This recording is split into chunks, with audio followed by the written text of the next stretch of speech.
तो चलिए आज देखते हैं इंसानी गुरूर और इलाही ताकत के बीच की एक बेहद जबरदस्त और तारीखी जंग। मिस्र का बादशाह फिरौन ये सिर्फ हुक्मरान नहीं था बल्कि खुद को दुनिया का सबसे बड़ा खुदा कहलवाता था। जरा सोचिए, एक तरफ फिरौन की बेइंतहा दौलत और गुरूर और दूसरी तरफ बेचारी बनी इसराइल की दर्दनाक गुलामी। फिर एक खौफनाक ख्वाब और पेशगोई से डरकर फिरौन ने मासूम लड़कों के कत्ल का बेहद जालिम हुक्म दे दिया। लेकिन कमाल देखिए, जिस बच्चे को वो मारना चाहता था उसी की परवरिश खुद उसके अपने महल में हुई। खैर, एक मिस्री के अनजाने कत्ल के बाद हजरत मूसा को अपना सब कुछ छोड़कर मदयन की तरफ निकलना पड़ा। वहां मदयन में 10 साल तक चरवाहे की सादा जिंदगी ने उन्हें एक बहुत बड़े मकसद के लिए तैयार किया। फिर वापसी के सफर में एक रहस्यमयी आग के पास उन्हें नबूवत का अजीम मुकाम और इलाही हुक्म मिला।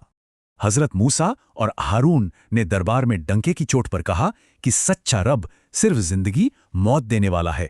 जादूगरों ने रस्सियों से बड़ा धोखा किया, लेकिन हजरत मूसा की लाठी तो सच्चा अजदहा बनकर उन्हें ही निगल गई।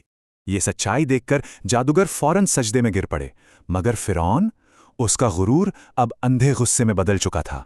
नतीजतन मिस्र पर तूफान, टिड्डियों और खून वाले पानी जैसे 5 खौफनाक अजाब आए जिसने मुल्क की कमर तोड़ दी। इतनी निशानियों पर भी फिरौन नहीं माना। आखिरकार बनी इसराइल को आधी रात में खामोशी से हिजरत करनी ही पड़ी। आगे गहरा समंदर, पीछे फिरौन की फौज। ऐसे खौफनाक मंजर में पूरी कौम का घबराना तो बिल्कुल तय था। मौत सामने थी, पर हजरत मूसा का ईमान बिल्कुल पुख्ता था। उन्होंने बस यही कहा, मेरा रब मेरे साथ है। तभी इलाही हुक्म आया। हजरत मूसा ने अपनी लाठी जैसे ही पानी पर मारी, सबके सामने एक अजीम मौजज़ा हुआ। देखते ही देखते समंदर का पानी 2 विशाल दीवारों में बट गया और बीच से एकदम सूखा रास्ता निकल आया। लेकिन गुरूर में अंधा फिरौन कहाँ रुकने वाला था। उसने अपनी पूरी फौज उसी समुद्री रास्ते पर उतार दी। जैसे ही बनी इसराइल पार हुए, पानी की वो विशाल दीवारें पूरी ताकत से फिरौन की फौज पर आ गिरीं। डूबते हुए फिरौन ने तौबा तो की, लेकिन मौत के सामने उसका यह आखिरी ऐलान बिल्कुल नामंजूर कर दिया गया। इसके बिल्कुल उलट थीं उसकी बीवी आसिया, जिनके मजबूत ईमान के बदले उन्हें हमेशा की जन्नत का वादा मिला।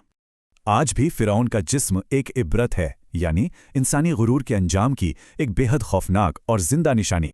तो सोचिए, इलाही ताकत के सामने इंसानी गुरूर की क्या ही बिसात है। क्या हम इस इबरत से कुछ सीखेंगे?